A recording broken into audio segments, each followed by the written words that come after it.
नमस्कार, रात के 9 बज चुके हैं। मैं ब्रजेश राजपूत हाजिर हूं आपके अपने कार्यक्रम द एडिटर शो में दिन भर की खबरें लेकर। इस शो में आप और हम करेंगे विस्तार से चर्चा आपसे जुड़ी देश प्रदेश की सभी बड़ी खबरों की।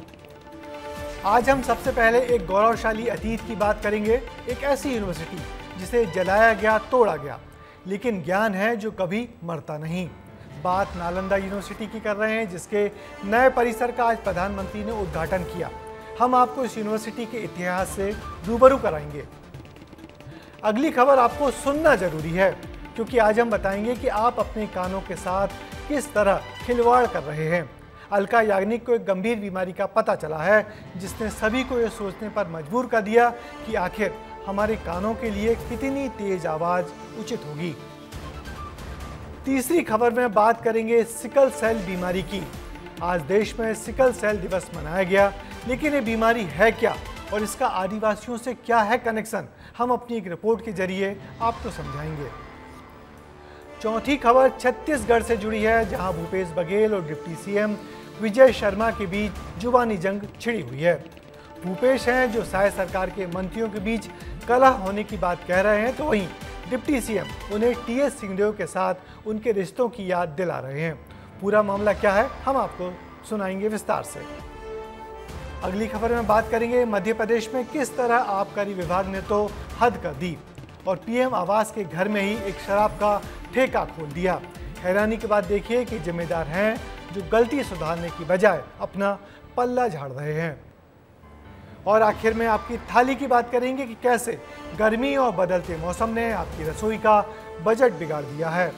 टमाटर से लेकर आलू प्याज के दाम उछाले मार रहे हैं। विस्तार न्यूज की टीम ने मध्य प्रदेश और छत्तीसगढ़ की मंडियों में जाकर जायजा लिया। तो चलिए शुरू करते हैं द एडिटर शो।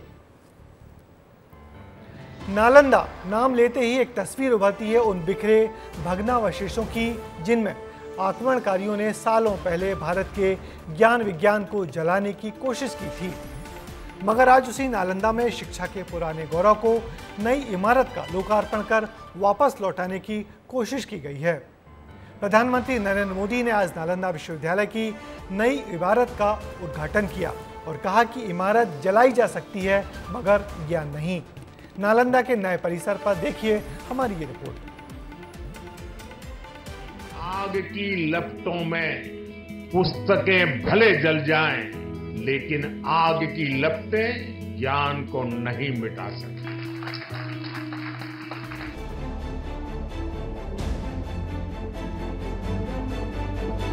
ये सच है कि आग की लपटें चाहे जो मिटा दें, लेकिन वो ज्ञान को नहीं जला सकती। ये दुर्भाग्य ही है कि आज बच्चे टॉप यूनिवर्सिटीज का नाम लेते वक्त ऑक्सफोर्ड और कैम्ब्रिज तो बोलते हैं, लेकिन नालंदा का नाम लेना कहीं भूल जाते हैं। भारत के बच्चे विदेश जाकर पढ़ रहे हैं, लेकिन एक समय ऐसा था जब पूरी दुनिया से छात्र ज्ञान पाने के लिए बिहार में मौजूद इसी नालंदा विश्वविद्यालय में आते थे। ऑक्सफोर्ड से भी 500 साल पुराना इतिहास रखने वाली नालंदा यूनिवर्सिटी के नए परिसर का प्रधानमंत्री ने आज उद्घाटन कर दिया है।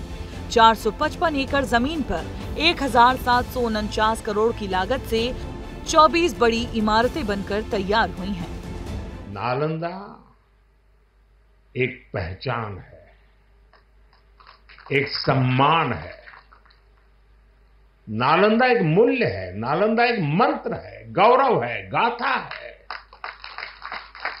नालंदा है उद्घोष इस सत्य का कि आग की लपटों में पुस्तकें भले जल जाएं, लेकिन आग की लपटें ज्ञान को नहीं मिटा सकती। आपको नालंदा के इतिहास से रूबरू कराते हैं। दरअसल एक समय यहाँ 90 लाख किताबों का घर हुआ करता था और दुनिया भर से करीब 10,000 छात्र नालंदा पढ़ने आते थे। सन 1190 में तुर्क अफगान सैन्य जनरल बख्तियार खिलजी ने इसे नष्ट कर दिया था। उसने नालंदा विश्वविद्यालय परिसर में आग लगा दी थी। मकसद था बौद्ध धर्म को समाप्त करना। अब इसके अवशेष यूनेस्को की विश्व धरोहर में शामिल है। इस आग ने न सिर्फ शिक्षा के केंद्र को जलाया, बल्कि सदियों के ज्ञान और विरासत को भी तबाह कर दिया था। फिर 28 मार्च 2006 के दौरान तत्कालीन राष्ट्रपति डॉक्टर APJ अब्दुल कलाम ने इसके पुनर्निर्माण की सलाह दी। फिर 26 अगस्त 2010 में दोनों सदनों से विधेयक पास हुआ और विधेयक लागू होने के बाद नालंदा विश्वविद्यालय फिर जीवित हो उठा। मार्च 2006 में तब तत्कालीन राष्ट्रपति श्री APJ अब्दुल कलाम बिहार आए थे और उन्होंने बिहार विधानमंडल में अपने संबोधन में नालंदा विश्वविद्यालय को फिर से स्थापित करने की बात वहां पर कही थी। ये पहली बार वही व्यक्ति थे। तीसरी बार प्रधानमंत्री बनने के बाद बिहार पहुंचे नरेंद्र मोदी ने इस प्राचीन यूनिवर्सिटी के नए कैंपस का उद्घाटन तो किया ही, साथ 1600 साल पुराने खंडहरों को भी देखा। साथ ही बोधि वृक्ष का भी पौधारोपण किया। इस गौरवशाली ज्ञान केंद्र के बारे में जितना कहा और बताया जाए उतना कम है। तिब्बती धर्मगुरु दलाई लामा तो इसे बौद्ध ज्ञान का स्रोत तक मानते हैं। ब्यूरो रिपोर्ट, विस्तार न्यूज। वक्त लगातार करवट बदलता रहता है। एक जमाने में ज्ञान का केंद्र नालंदा बाद के दिनों में बिहार में अपराध के लिए पहचाने जाने लगा था, मगर इस प्राचीन शहर के गौरवशाली इतिहास को लौटाने की लगातार कोशिशें की गई हैं। नालंदा विश्वविद्यालय का नया परिसर इसी दिशा में एक बड़ा कदम है। क्या तेज संगीत सुनने से किसी को सुनने की क्षमता खत्म हो जाती है? यहाँ ये सवाल इसलिए है क्योंकि मशहूर प्लेबैक सिंगर अलका याग्निक ने कुछ दिनों पहले अपने सुनने की क्षमता खो दी है। ये जानकारी उन्होंने सोशल मीडिया पर दी और अपने चाहने वालों को हेडफोन पर तेज संगीत सुनने से सावधान किया। तो क्या सिर्फ तेज संगीत सुनना ही घातक होता है या फिर कुछ और कारण भी हैं जो हमारे कानों को नुकसान पहुंचाते हैं? देखिए आपको सचेत करने वाली ये खबर।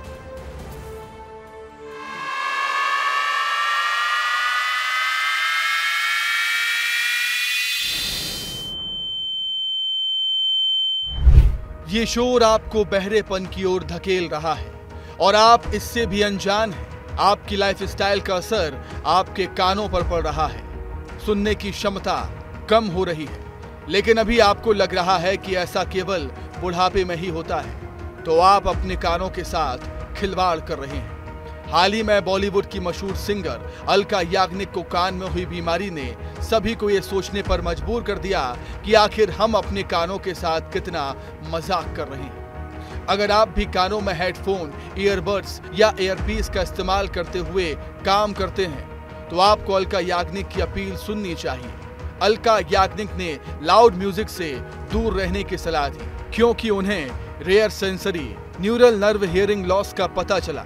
वो सुन नहीं पा रही हैं। उन्होंने बताया कि यही वजह थी कि वो कुछ समय से गायब थी। अलका ने अपने फैंस और साथी कलाकारों को लाउड म्यूजिक से दूर रहने की सलाह दी है। हम आपको सेंसरी न्यूरल हियरिंग लॉस के लक्षण बता रहे हैं, जिसे ध्यान से सुने और महसूस करें कि आपको भी ऐसी परेशानी तो नहीं हो रही। बैकग्राउंड शोर होने पर आवाज सुनने में परेशानी होना, ऊंची आवाज सुनने में परेशानी होना, आवाज सुनाई देना लेकिन समझ ना आना। वैसे तो ये बीमारी कई लोगों में गर्भ से ही आ जाती है, लेकिन कई बार इसकी वजह तेज आवाज में म्यूजिक सुनना हो सकता है। लगभग 85 डेसिबल से ज्यादा आवाज का म्यूजिक सुनने में सुनने की क्षमता कम हो जाती है। तो इस संदर्भ में मैं बताऊंगा कि कान जो है एक ऐसी संरचना शरीर की, तो आपको सुन के ये आश्चर्य होगा कि this is the only organ in the body. एक ही ऑर्गन बॉडी में ऐसा है, जब हम माँ के पेट से निकलते हैं तो फुल्ली ग्रो होकर निकलता है। ये न तो बढ़ता है न घटता है। हमारे कानों को कितनी क्षमता की आवाज तक सुनने की आदत है और इसके मानक क्या है वो भी देखिए। 85 से 120 डेसिबल आवाज पटाखे की होती है, कान के पर्दे पर असर पड़ता है। 85 से 115 डेसिबल ये आवाज हेडफोन की होती है, फुल वॉल्यूम पर लंबे समय तक सुनना घातक है। 115 डेसिबल कान का पर्दा फट सकता है। सामान्य तौर पर सुनने की सीमा 0 से 180 डेसिबल तक है, जबकि 85 डेसिबल से ज्यादा का शोर हानिकारक माना जाता है। क्या आप जानते हैं कि अगर कोई गर्भवती महिला लगभग 4 महीने तक 120 डेसिबल आवाज के बीच रहे तो बच्चा बहरा पैदा होने की आशंका बढ़ जाती है। तो हम बात करते हैं महाभारत की कि अभिमन्यु ने पूरी चीज़ पेट में सुनी है। It is 100% proved now. We can hear in the warm in the nature. पर उसके बाद न तो घटती है न बढ़ती है, तो you should be very careful. अगर आपको अभी से ही सुनने में दिक्कत आ रही है तो तत्काल लाउड म्यूजिक सुनना बंद करें, लंबे समय तक हेडफोन ना लगाएं, तेज आवाज से बचें। किसी नए सप्लीमेंट को लेने से पहले डॉक्टर से बात जरूर करें, क्योंकि दवाओं से भी सुनने की क्षमता कम हो रही है। कान में बहुत ज्यादा मैल जमा ना होने दें और रुई के फाहे या कोई छोटी चीजें कान में ना डालें। युवाओं में यह समस्या लगातार बढ़ती जा रही है। इसकी वजह एक्सपर्ट्स ईयरफोन, ब्लूटूथ, एयरपॉड और इस तरह के हर वो उपकरण बताते हैं जिन्हें कान में लगाकर बात की जाती है या म्यूज़िक सुना जाता है। ऐसे में अब आपको सतर्क रहने की आवश्यकता है कि अधिक डेसिबल में यदि आप भी म्यूज़िक सुनते हैं तो आपके कानों को भी खतरा हो सकता है। पुनीत विजयवर्गीय, विस्तार न्यूज़, इंदौर। तो इन दिनों जिस तेजी से ईयरफोन, हैंड्स फ्री, ईयरबड्स का प्रचलन युवाओं में बढ़ रहा है, उससे भी कानों को कभी कभी गहरा नुकसान पहुंचता है। और अलका याग्निक के इस मामले के सामने आने के बाद तो कानों को लेकर बहुत सतर्क रहने की ज़रूरत है। कानों की छोटी तकलीफ भी बड़ी हो सकती है, इसलिए कुछ भी परेशानी होने पर बिना घबराए ENT विशेषज्ञ डॉक्टर की सलाह लेने में भी आप देरी ना करें। विस्तार न्यूज़ की खबर का हुआ है बड़ा असर। नाबालिगों से शराब बनवाने के मामले में मोहन सरकार ने बड़ा एक्शन लिया है। सरकार ने सोम डिस्टिलरी का लाइसेंस निरस्त कर दिया है। बाल आयोग के अध्यक्ष प्रियंक कानूनगो ने फैक्ट्री में छापा मारा था, जहां अनेक नाबालिग बच्चे काम करते मिले थे, जिसके बाद सरकार ने आबकारी विभाग के 3 अफसरों को भी निलंबित किया था और अब सोम डिस्टिलरी के खिलाफ बड़ा एक्शन हुआ है। मध्य प्रदेश में आबकारी विभाग ने गजब कारनामा कर दिया है। रायसेन जिले में गरीबों के रहने के लिए बनाने गए प्रधानमंत्री आवास में भी शराब का ठेका खोल दिया।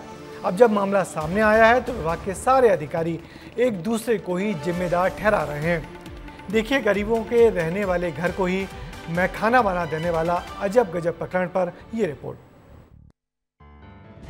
देश में एक तरफ प्रधानमंत्री आवास को लेकर सरकार तमाम दावे करती है। इन दावों के मुताबिक ऐसा कहा जाता है कि प्रधानमंत्री आवास योजना के अंतर्गत गरीब हितग्राहियों को रहने के लिए आवास दिए जाते हैं, लेकिन मध्य प्रदेश के रायसेन जिले में इस आवास का उपयोग रहने की बजाय शराब दुकान के लिए किया जा रहा है। जिला मुख्यालय से सागर जाने वाले मुख्य मार्ग पर ही आबकारी विभाग ने सारे नियमों को दरकिनार करते हुए सोम कंपनी की शराब दुकान खुलवा दी। ये वो दुकान है जिसे ग्राम पठारी में संचालित किया जा रहा है, जो कि सोम ग्रुप के द्वारा संचालित की जा रही है।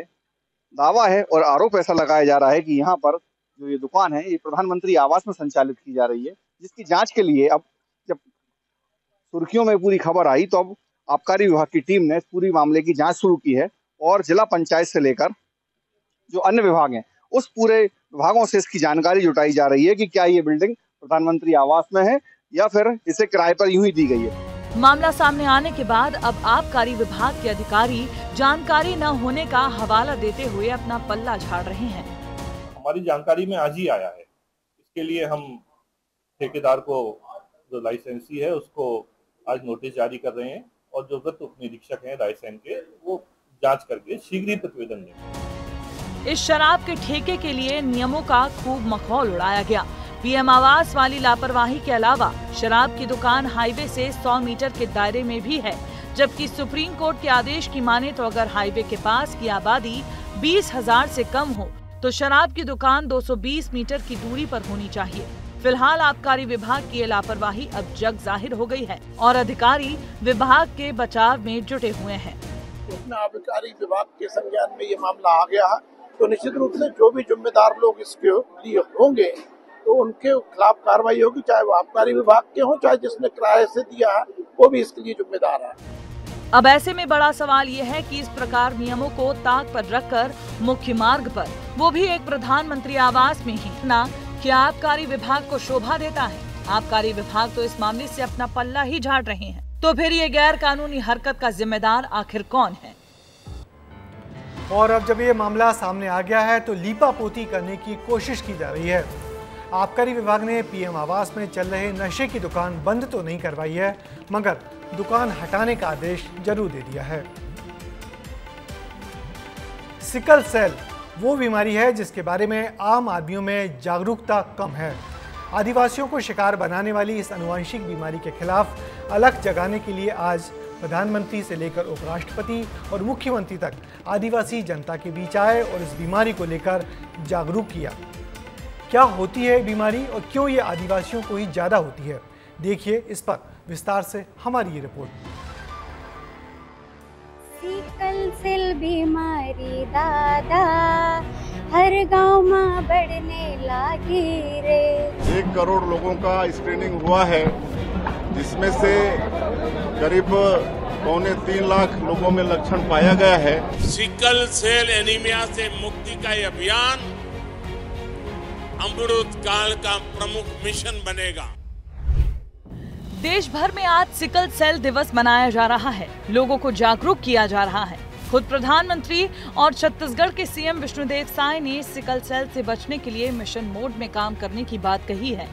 सिकल सेल एनीमिया से मुक्ति का ये अभियान अमृत काल का प्रमुख मिशन बनेगा और मुझे विश्वास है जब देश आजादी के 100 साल मनाएगा 2047 तक हम सब मिलकर के एक मिशन मोड में अभियान चला करके ये सिकल सेल एनीमिया से हमारे आदिवासी परिवारों को मुक्ति दिलाएंगे। छत्तीसगढ़ के अंदर में करीब 1 करोड़ लोगों का स्क्रीनिंग हुआ है, जिसमें से करीब 2.25 लाख लोगों में लक्षण पाया गया है और 22,500 लोग उसके पेशेंट पाए गए हैं। हमारे प्रधानमंत्री जी भी इस बीमारी के उन्मूलन के लिए चिंतित हैं और इसके लिए अभियान चल रहा है।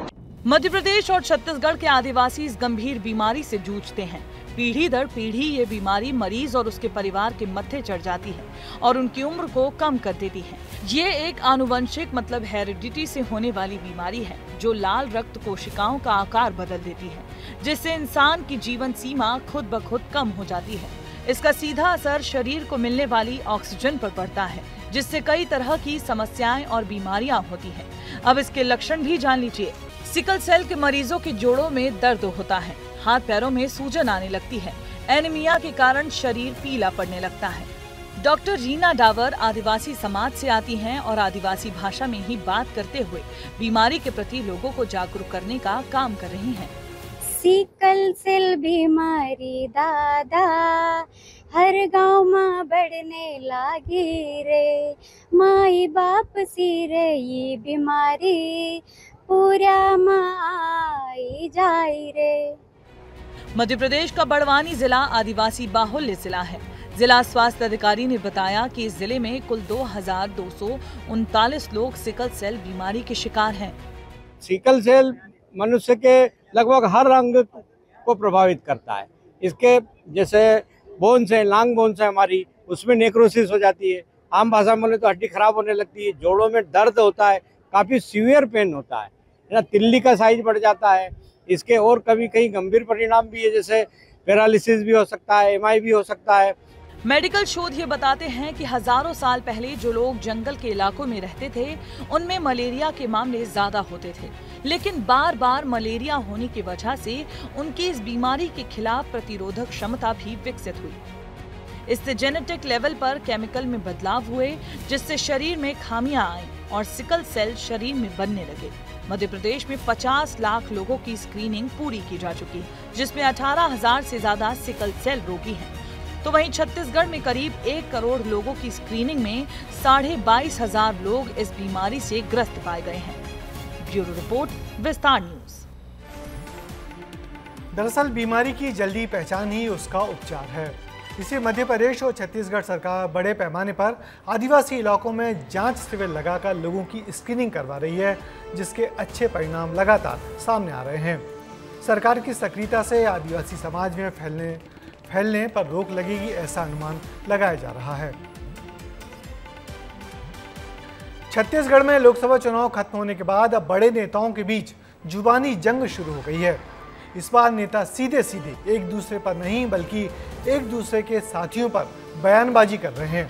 इस जुबानी जंग में एक तरफ हैं रायपुर में पूर्व मुख्यमंत्री भूपेश बघेल, तो दूसरी ओर है गृह मंत्री विजय शर्मा।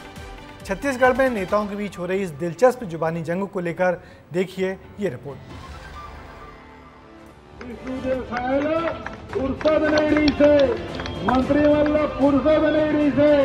मंत्रिमंडल के गुटबाजी। छत्तीसगढ़ में सत्ता गंवा देने के बाद कांग्रेस की एक मजबूत विपक्ष की भूमिका निभाने और सत्ता पक्ष यानी बीजेपी पर आक्रामक होने की कोशिश इस बयान से साफ नजर आ रही है। प्रदेश के पूर्व सीएम भूपेश बघेल बीजेपी पर गुटबाजी करने के आरोप लगा रहे हैं। कह रहे हैं कि बीजेपी के मंत्रियों में शीत युद्ध चल रहा है और साय सरकार के मंत्रियों के बीच रिश्ते ठीक नहीं हैं। यदि समाज के प्रतिनिधि मंडल बुला के बात कर लेती, कोई रास्ता निकल आती, समाज के आदमी उन बताती जो कर्म के जानकारी है वो साझा करती। विष्णुदेव सायल फुर्सत नहीं रही से, मंत्रिमंडल फुर्सत नहीं रही से, मंत्रिमंडल के गुटबाजी दयाल दास और विजय शर्मा के बीच जिन अनबोला होकर बात लोग सुने नहीं, एक दूसरे के बीच जो सिद्ध युद्ध चला थे ओकर कारण से एक दूसरे से बात भी नहीं हुआ, तेरी बात कर लेती। इधर भूपेश बघेल ने बीजेपी पर गुटबाजी के आरोप लगाए तो उधर बीजेपी की तरफ से उप मुख्यमंत्री विजय शर्मा ने मोर्चा संभाल लिया और भूपेश बघेल को करारा जवाब दिया।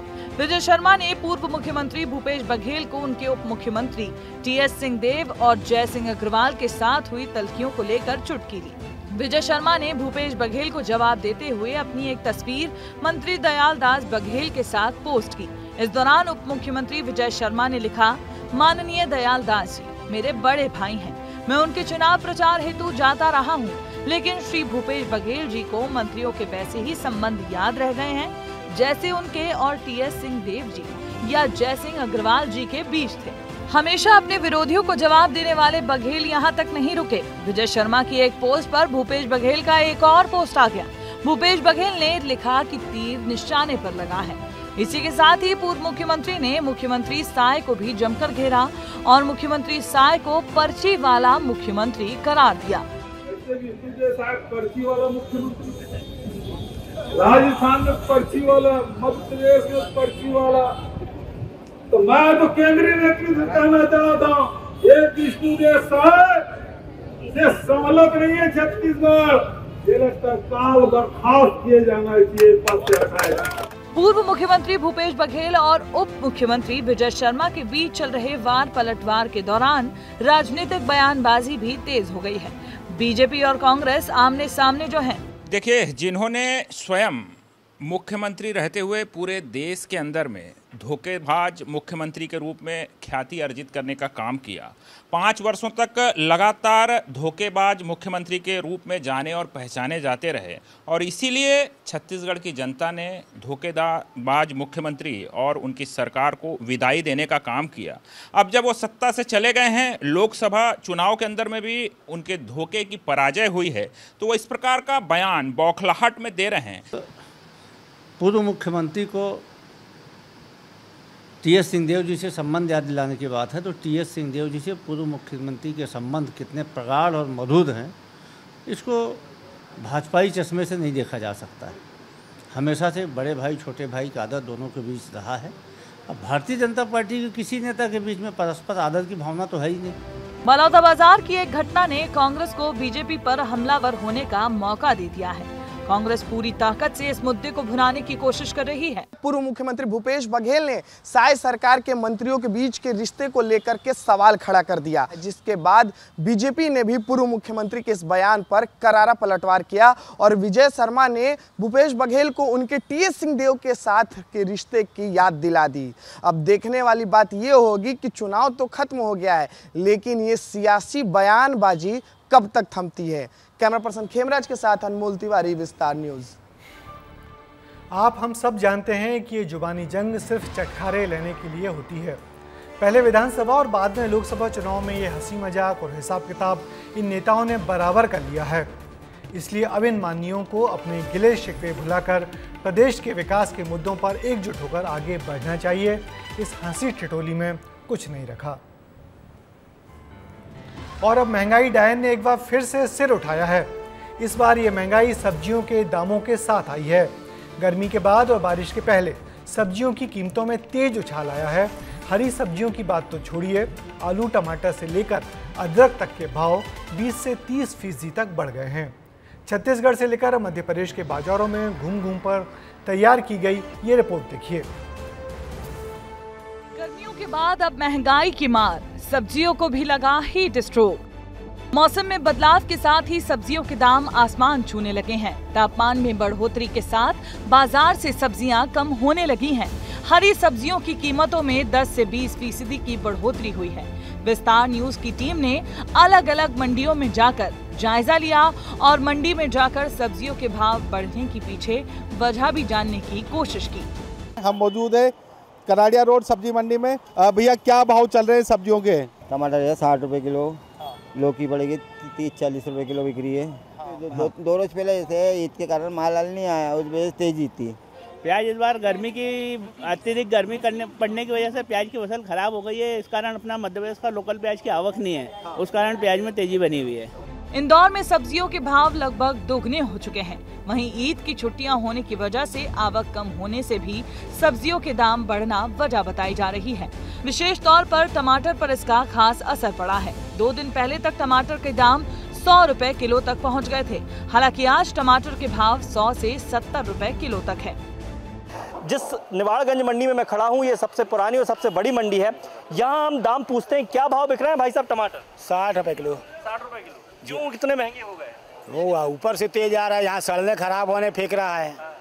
गर्मी तेज होने के कारण सड़ रहा फेंक रहा है, तो उसके कारण रेट बढ़ गया है।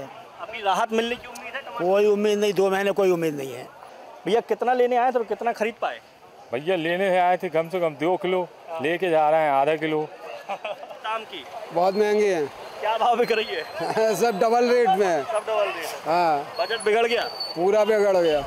किचन की शान बढ़ाने वाला टमाटर भी आम आदमी की पहुंच से दूर हो चुका है। जबलपुर में टमाटर के दाम 80 से 100 रुपए प्रति किलो तक पहुंच चुके हैं।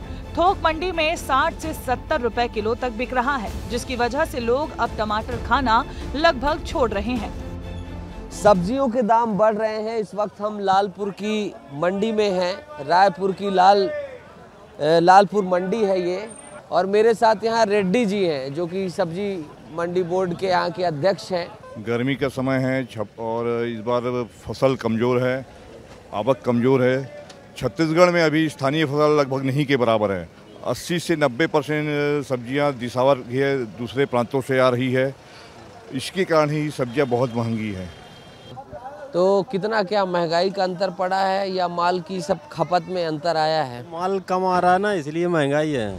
सब्जियों के दामों में उलटफेर होने से रसोई का बजट भी गड़बड़ा गया है। रायपुर के थोक सब्जी बाजार के अध्यक्ष ने बताया कि अभी सब्जी के दाम कम नहीं होंगे।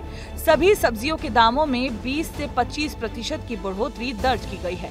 70% सब्जियां बाहर से ही यानी छत्तीसगढ़ से ही आती हैं, जिसकी वजह से ये दाम बढ़े हुए हैं। अब आप ये भी देख लीजिए कि बाजार में सब्जियों के दाम कितने बढ़े हैं। गोभी 60 रुपए किलो में मिल रहा है, खीरा 40 रुपए प्रति किलो में, टमाटर 50 से 60 रुपए किलो, आलू 44 से 42 रुपए किलो, नींबू 160 रुपए किलो, धनिया 250 रुपए किलो और प्याज 40 से 42 रुपए किलो। इसके अलावा लहसुन 180 रुपए प्रति किलो और अदरक 200 रुपए प्रति किलो मिल रही है। मंडी से सब्जी के कम आवक के कारण भी दाम बढ़े हैं। जहां पहले 4 गाड़ी माल आता था, तो अब मात्र 2 गाड़ी ही माल उतर रहा है। इससे स्वाभाविक है कि सब्जियों के दाम तो बढ़ेंगे ही। ब्यूरो रिपोर्ट, विस्तार न्यूज। वैसे आप ज़्यादा परेशान मत होइए, सब्जियों की कीमत बढ़ना कुछ दिनों की बात है। जानकारों का कहना है कि बारिश आने के बाद सब्जियों के रेट जमीन पर आ जाएंगे, ऐसी उम्मीद की जा सकती है। तो चलिए आज द ईटर शो में बस इतना ही।